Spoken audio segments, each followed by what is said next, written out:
Alors, deuxième méthode que nous avons vue pour la factorisation, ce sont les produits remarquables. On a vu deux formules différentes de produits remarquables.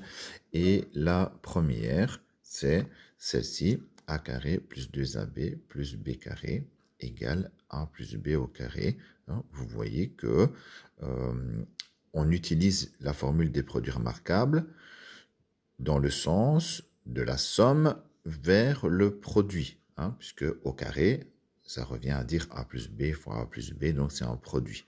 Et donc voilà, on travaille dans ce sens-là maintenant. À partir de maintenant, on ne travaille que dans ce sens-là. Je vous rappelle aussi que le premier produit remarquable, c'est en fait deux formules en une. Donc s'il y a moins devant le double produit, il y aura aussi le moins dans la parenthèse. Bon, tout ça, on a déjà vu. Alors maintenant,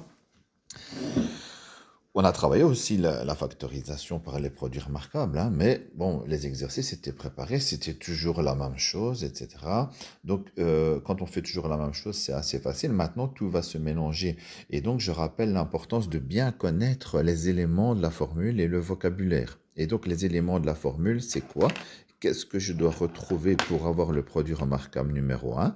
Tout d'abord, ça je ne l'ai pas écrit, mais je vais l'écrire. Je dois retrouver tout d'abord 3 termes.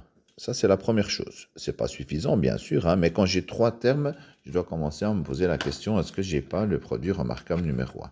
Qu'est-ce que je dois trouver dans ces 3 termes? Là, c'est écrit sur votre feuille, 2 carrés et un double produit. Et moi, je vous conseille, mais là, ce n'est pas obligatoire, d'encadrer les carrés avec un carré, justement. Bon, voilà, ça, c'est en plus un truc mémotechnique.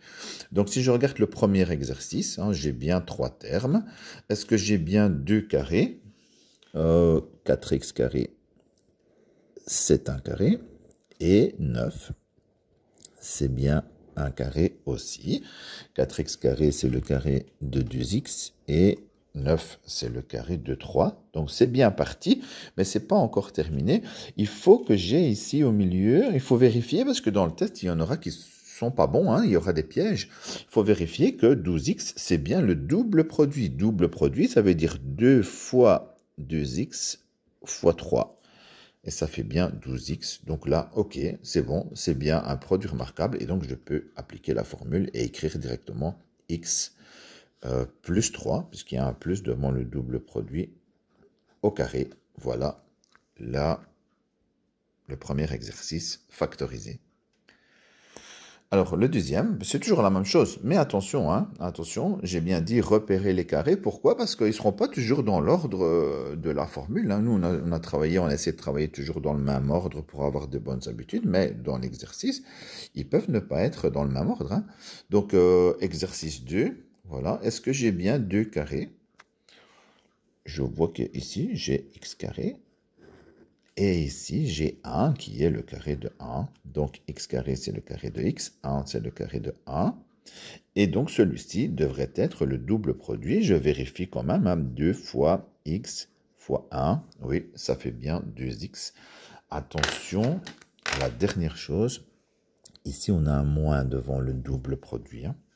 Et donc, je peux appliquer la formule. Donc, c'est x et 1. Donc, dans la parenthèse, j'aurai x moins 1, puisque c'était un moins devant le double produit au carré.